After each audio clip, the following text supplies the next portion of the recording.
But is it a coincidence now that we have 6 games against the top teams and I can't win against them? And I understand when Joshua Kimmich say that can't be a coincidence.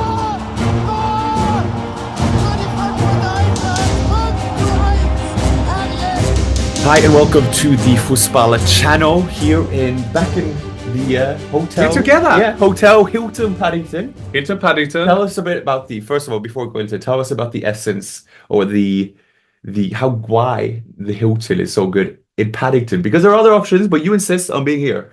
That's because when I'm in England and this week I'm staying for 8 days and I'm doing 5 games. On Saturday I'm going to do 2 games. I'm going to do first the Merseyside derby and I go straight over to Old Trafford and do the Manchester United. So that I want to work when I'm on the road. Mm-hmm. So I don't care about how great the hotel is, although Hilton is okay. In the morning I just go down when I go home, Heathrow Express home, and I love it. I love to be predictable. That is the main thing. Order, predictable. But we get together. That's great. Mm-hmm. It's not often that we can do a podcast together, both in the hats, because I am, as we do this, is Wednesday. Tonight I'm doing Arsenal against Manchester United, so I've preparing that as one as well. And good to see you. And we'll talk about the German football. Yes, indeed. And we haven't actually had an episode in a while. We've been a bit in around and trying to figure out schedules and whatnot. So it's always good to be back in person. We try to do that. 10 days. It's no worse. No. Well, we try to get back when we can. But there's plenty of talking points because we obviously had the Cup. We had the Klassiker at the weekend. We have Marco Rose in trouble.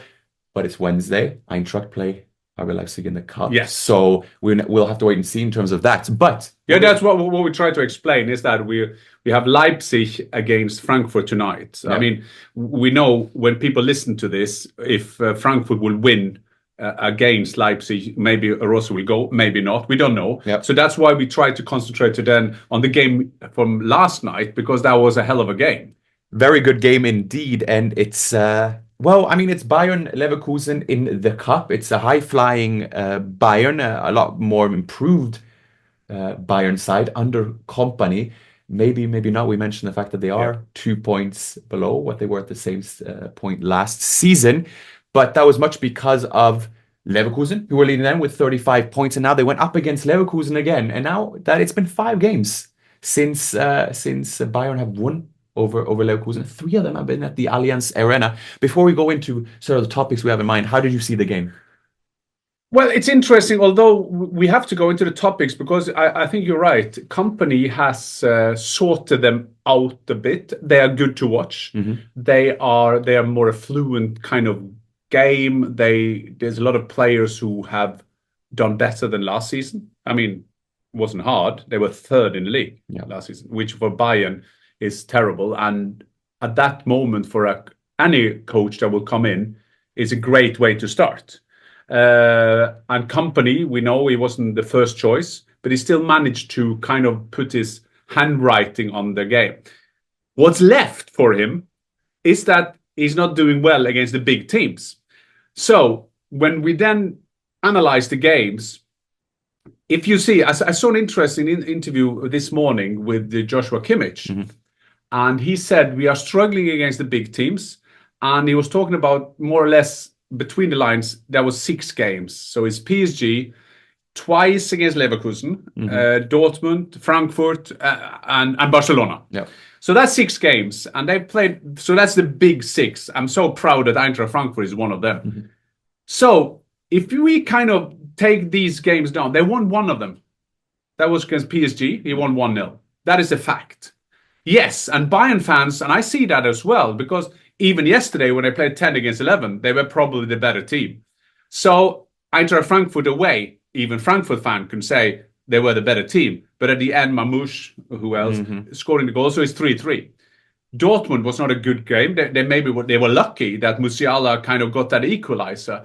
But still, they're struggling against the top teams. And you could say, is that a coincidence? Or is it they just need time to do it? Well, the only guy I can quote, don't quote me, because sometimes they say we're too or I'm too negative to Bayern, although I follow Bayern since I was 7. I love the Bayern structure. I love the familiar atmosphere of a world brand. But is it a coincidence now that we have 6 games against the top teams and I can't win against them? And I understand when Joshua Kimmich say that can't be a coincidence. And then I will just, before this, our intro to this episode, then I will take the quote from that was in German, so I will read it, because I think it was interesting, because that is Bayern as well. You have the head of sport who then listen to what Joshua Kimmich is saying, because after the game you have to understand that in Germany everybody is speaking. It's not like in the English league, there's only the manager speaking, but there everybody's speaking. So Christoph Freund, who is the kind of manager, sports manager, and then you have the head of sport, Max Ebel. So Christian Freund said, no, that was very positive, red card, took it out, and blah, blah, blah. Okay, that's him. Then Ebel comes out and says, I know you're critical. That was his first I know that you want to question everything, and I just give a fuck. So that is Bayern at the moment. And the reason I do that is that because of Kompany, and I give them a compliment of that, they are fun to watch. They are fluent in the way that they play the game. And you can see the Kompany is trying to do the same thing that they did for Burnley, which is a bizarre saying that the Bayern coach managed to make them look like Burnley. I'm not saying that, by the way. So they're very entertaining to watch. They are top of the league, but they're out of the cup now. They're knocked out, and if we then go into the details, but I think that is the background picture of where Bayern is now. And you may also say that the critics, concentrate of us playing the big teams, we're playing so well. But the thing is, you don't measure Bayern playing Augsburg or Hoffenheim, Heidenheim. No disrespect to them. You measure them on the big teams. And it's to your point, because it is football is a matter of perspective in many ways. Because on one hand, before we go into the analysis, yes, Bayern is held to a higher standard than a Leverkusen or Stuttgart. If Leverkusen now, after they are looking to defend the title, we say, they're in 4th, 5th. It's good if they get Champions League, have a deep run in Europe. We can't say that about Bayern. Same about Stuttgart with a double Belastung, whatever. Bayern double Belastung meaning that you make it. Marcus has learned German now, so his double Belastung is that you are dancing on different floors. Yes, like in Europe and in the Bundesliga. And so, just starting there, in terms of the overall analysis, that is a different standard by which we hold Bayern. On one hand, how do we compare a Bayern to Tuchel, or Bayern's Tuchel last year? Well, they're better to watch. They've improved playing-wise. Even when they started off rather well. We remember the big game when Bayern went up against Leverkusen. They lost away at Bayern. They could have gone top in the Bundesliga if they'd won that game. So, and a home game, you could say, I was there. That was one of the few games, because I do Premier League now. I went to the Bayer Leverkusen game. That was 2-2, Grimaldo's free kick. And that was a game that Bayern could have won as well. Yeah, exactly. And the same way you could say that Bayern beat Dortmund in the Clasico 4-1 last year compared to 1-1 this year. Yes. So by those accounts, we can say, okay, where is the improvement? We mentioned earlier in terms of the points gathered in the season. I start by saying Bayern looked better under Kompany. Yeah, and definitely. And the way that Bayern wanted to come dominate teams, we've given them praise in terms of how they've carried themselves. It's better. Yes. But at the same time, we will have to acknowledge parts of that now, that they, again, for the 5th consecutive year, they will not be in a cup. Yeah. They will be now, struggling for that title, which they're desperate to win. They're out of that. Yeah, exactly. Yeah. So it's tough. That's fact. And that's a fact. And then I think Bayern are better for it. I genuinely do believe, in terms of the overall improvement, you said Ebel, Freund has his comments, Kompany himself acknowledging that Bayern have to do better. Yeah. I think in the long run, Bayern will be an immensely good team. And then within this, we have to analyze, okay, are Bayern further or less further, so to speak, poor English, but nonetheless, than what we'd expect under Kompany? And what were the expectations of them going into the season? Is Bundesliga success good enough this season under a Kompany rebuild? There's a lot of factors how do you see it? I think you're right. And I think that's how you're going to describe Bayern, because Bayern should always be the favorite to win 3 titles. I mean, when they have a great team, they should also be up there for the Champions League. That's the expectation of the fans. That is what you started with Leverkusen, Stuttgart, Eintracht Frankfurt. If Eintracht Frankfurt, even if they will be 5th, they will say they had a great season. Although expectations now, when you're second and all that kind of thing, that will kind of raise the expectation also through the club. But I think that but Bayern, if you go shortly through the team, I mean, after 17th minute yesterday, in the 17th minute, Neuer is sent off. Comes out, Frimpong is through, it's a red card.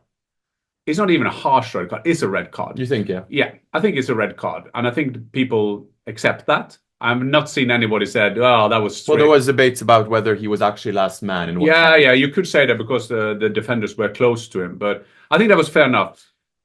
Neuer has been criticized that his timing hasn't been like in his best days. So that is Neuer.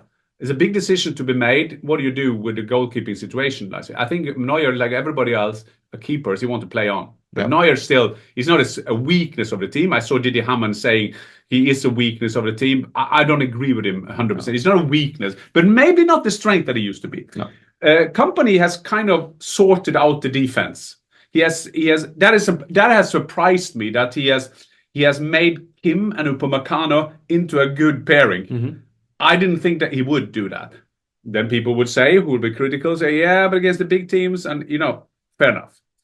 Into midfield, I mean, Kimmich not playing yesterday. Lima played right back. You have Joshua Kimmich in the middle. Joshua Kimmich taking steps. He gets trust from the club. Got trust from Nagelsmann, who is there.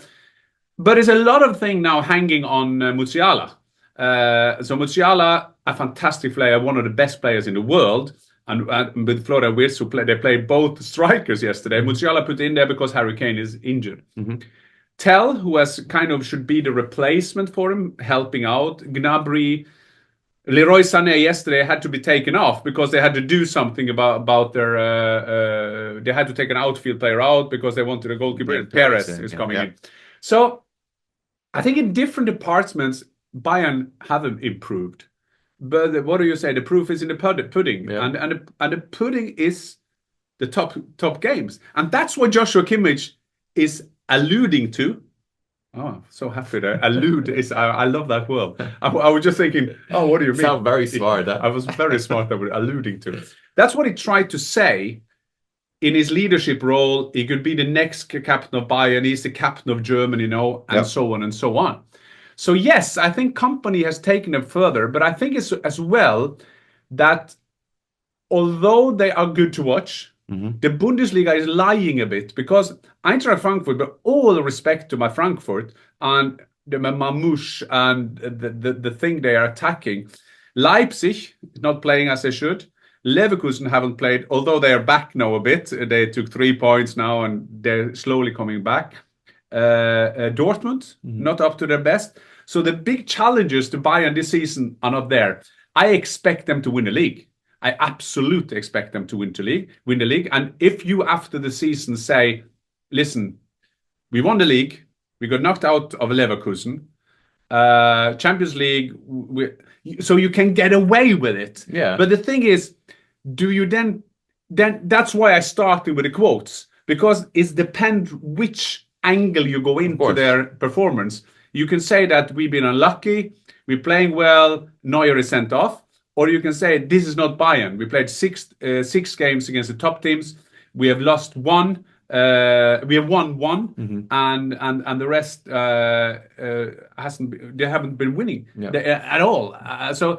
So I think that is a bit worrying for Bayern, because I think every Bayern fan will say, okay, we can get away with a cup. And for those who would think that is only a cup tradition in England, that is not true. In Germany, we fahr nach Berlin, we go into Berlin. It's a big thing, a sellout Berlin. It's exactly like in England. There's a day out for the fans. In the impulsive kind of thing, it's nearly bigger than winning the league, because when you're used to that. So this was one last title for them. And it's within the larger context. I mean, on one hand, within the larger context of the Kompany project, I think you can get away, so to speak, with having a rebuild by winning the Bundesliga. I think we can all agree that there are certain players, especially the wingers, Gnabry, Sané, Coman, who haven't delivered on par. You have Mathis Tel, who, they don't have an adequate replacement for as a second striker for Harry Kane either. There are certain things, there's holes that need to be filled from a Bayern perspective.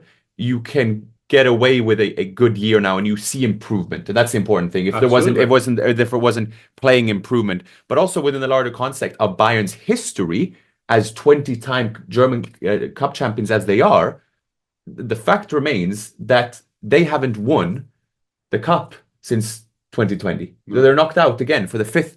I think 2 times the blamage in the second round. Yeah, Holstein Kiel, Saarbrücken. The Gladbach they lost 5-0 to, and this is irrespective of Kompany. But for a club like Bayern to not win the cup for what is by their standards, again a different standard than most, but it's Bayern Munich we're talking about, for 5 years, is significant. And not only that, but early on in the stages as well. But you could say now, and that's why there are 2 waves here, because you could say unlucky playing Leverkusen at home, unlucky getting Neuer, but unlucky. That is not the. Also, in football, you can't hide. So, and I think that is what Kimmich is talking about. This is what and you're more happy that he actually does acknowge that, in that sense, that you have a Kompany leadership. That's saying, it is not good enough. And for a club like Bayern, you must say, on one hand, played and performed admirably after getting sent off, pushed Leverkusen back, but out. Yeah. And I think it was Andrich who said, okay, the performance, I don't care. And so the best quote, and I've used that before, is when Inter beat Bayern in the Champions League. Was it Champions League final? Yeah. Yeah, and Inter with won Milito. Yeah, and Milito 2 goals. Yeah, something like that. Yeah, and the German commentator asked him about the passing, the pass, possession. And he said, well, okay, Mourinho said, Bayern take the ball home and I take the trophy. And so now you can't hide in football. But I'm not saying that anybody at Bayern is saying that, because Bayern is a very, it's all down to the performance culture. Yeah. And I know that. So they will know about that. So they're not happy with this at all. There are 3 titles to fight for. The cup is the easiest one because it's just so many games. Bundesliga is the second most difficult because you have to win over a whole season, 34 games. And in Champions League, you know that you play against the best teams in the world. So that is one chance gone, and that's why I'm saying you can't kind of. But is it also a drawing? I was just saying drawing. Now the FA Cup and wasn't it now? It's Arsenal and Manchester United playing the FA Cup draw. It says the FA Cup draw. So you have to be lucky with that as well. But it's not a lucky when you haven't been there for many years. Then it's a consequence of lack of performances, and they're out. Leverkusen. This is a great win for them, and this is the reigning champion. Alonso has not been everything, but it looks like he's getting into it now. And this one, of course, is fantastic for their confidence and funny with a striker. Let's talk a bit about Leverkusen. We have to give them credit where credit is due. I mean, they went to Allianz Arena and won 1-0. And yes, they would have had more of a defensive approach as such, and criticize that as if you may. But it is 5 games. It is 3 of them at the Allianz Arena. It is them going there with a certain plan in mind, giving Bayern certainly the respect they deserve, because they've seen how Bayern can be when you give them enough space and enough momentum. But they go there. They don't have Boniface up top. They sub in Schick at halftime. He gets injured. You put in a Nathan Teller at shortly after, and he scores and they win 1-0. What a great story he is. He used to play at Burnley for Kompany. Unbelievable story, and he's been on loan, I think, in English football, or was he Southampton, and then he was Southampton, Burnley, what have you. Yeah, and then he scores the goal. He scores a goal, unlikely scorer, so to say, but it's a good header. Great, but it was funny the reaction from the players as well, because they said we'd never seen anything of the kind, and they said it was a typical Schick kind of goal. Yeah, and Patrick Schick, mind you, 6 goals in 4 games he had. And Nathan Teller there with the 1-0, the decisive goal after the Grimaldo cross. I actually sat when he came to play West Ham. I sat with him for half an hour or so with Maheta. Yeah. And a great guy, great humble guy, happy to be there and pouncing on his opportunity. Remember, first half of last season, he didn't play at all, came back, and Alonso used his entire squad. And there you see the importance from a manager's perspective in terms of, you're not subbed in as the first striker, you're subbed in as the third striker, pretty much. And he wins it there. And for Leverkusen, to your point, now they're slowly getting into it. 7 points in. They still have to play Bayern at the Bayern Arena. Yeah. Yes, they have to keep that up. But nonetheless, a big win for them and part of the club's building mentality, so to speak, of competing for titles. Yeah, it is a fantastic thing to you're not only winning at Allianz, you're knocking them out. Yeah. Of a trophy tournament. There's a big trophy. So Leverkusen end of this season third, but they are still in the final. And maybe they take the cup. That is a great season for Leverkusen, as you were saying, because Bayern need to win titles. This is a lost title for Harry Kane again. Yeah. So you kind of want him to get the title. Hopefully he'll be back soon. But yeah, that is a self-confident boost for Leverkusen to win at Allianz. Yeah, I think for us there, it's we touched upon sort of the main things. You also can agree that the Neuer should get the red card. You acknowledge that Bayern do play well and are getting there, but nonetheless, proof's in the pudding. There's all to play for still. Yeah, but it was a play, but it's interesting now because if we see the wide season, what will Bayern do? And I think that is also the great thing about Bayern, because it's all about, we see that by Manchester City now. Suddenly Manchester City looks flat. Suddenly Manchester City conceding goals for fun, or not for fun, but they're conceding a lot of goals. And there's a lot of trouble by building new teams. When are you making a new team? And now with Bayern, there are some big questions that needs to be answered with Manuel Neuer, with Thomas Müller. How long can this last? Müller on and tried to be striker, didn't work out. So there's a lot of things going on lately at Bayern at the moment, and it's very interesting to see when big teams, where they have this performance culture, what are you going to do? And I compare them a bit with Manchester City as we can now, because right now they have played 7 and lost 6. They have lost 6. 6 of the last 7. Yeah. It's unbelievable. And that was the final. Was the draw. The draw. So, and then suddenly a big team like that starts struggling. And what do you do? And what do you do? So we'll see. Well, Hoeneß has come out and promised the title, so we can at least account for Bayern winning the title. No, but I still think they will win the title. Yeah. I'm not saying 100% sure, but I think they will. But if Leverkusen now get closer, Eintracht with an unbelievable self-confidence, they're just doing things for fun now, and things like that. It's unbelievable. But also just showing how football is like. When something go into a team, now Manchester City terrible, of course. They don't seem to. What are we doing now? And with Bayern is against the big teams, and that just shows you sometimes. And I've said that many times before, that we are speaking about. We say Erling Haaland is a machine, or this and that. They're just doing it. They're just going for it. But this is sensible human beings, and when that get into a kind of performance culture, you are struggling, even when you are Bayern. But by no means I'm in Ebel. I understand what Ebel is saying. I understand what lawyer Ebel is saying, because he wants to see that they were 10 and they maybe was the one going for the win, but they didn't. And that's, you can't hide in football. There's a lot of companies you can hide. You can have people floating around, but you can't do that in football. No, and therein lies the truth. And from the short term out of the cup, long term, you derive a lot of promise from that performance, and then you can choose which one is more important to you, I guess, going forward. But I think with that we can conclude our Bayern analysis, and then we'll be back very soon. I hope. And maybe look into a bit of what's going on at Red Bull. For now, auf Wiedersehen. Thank you very much. And when you listen to this, remember, we did this episode before Leipzig is playing Eintracht. Indeed. And there could be a lot of consequences of that game. And one consequence can, of course, be that Eintracht Frankfurt could win the double this season. No, I can't say that. Bye-bye, auf Wiedersehen. Auf Wiedersehen.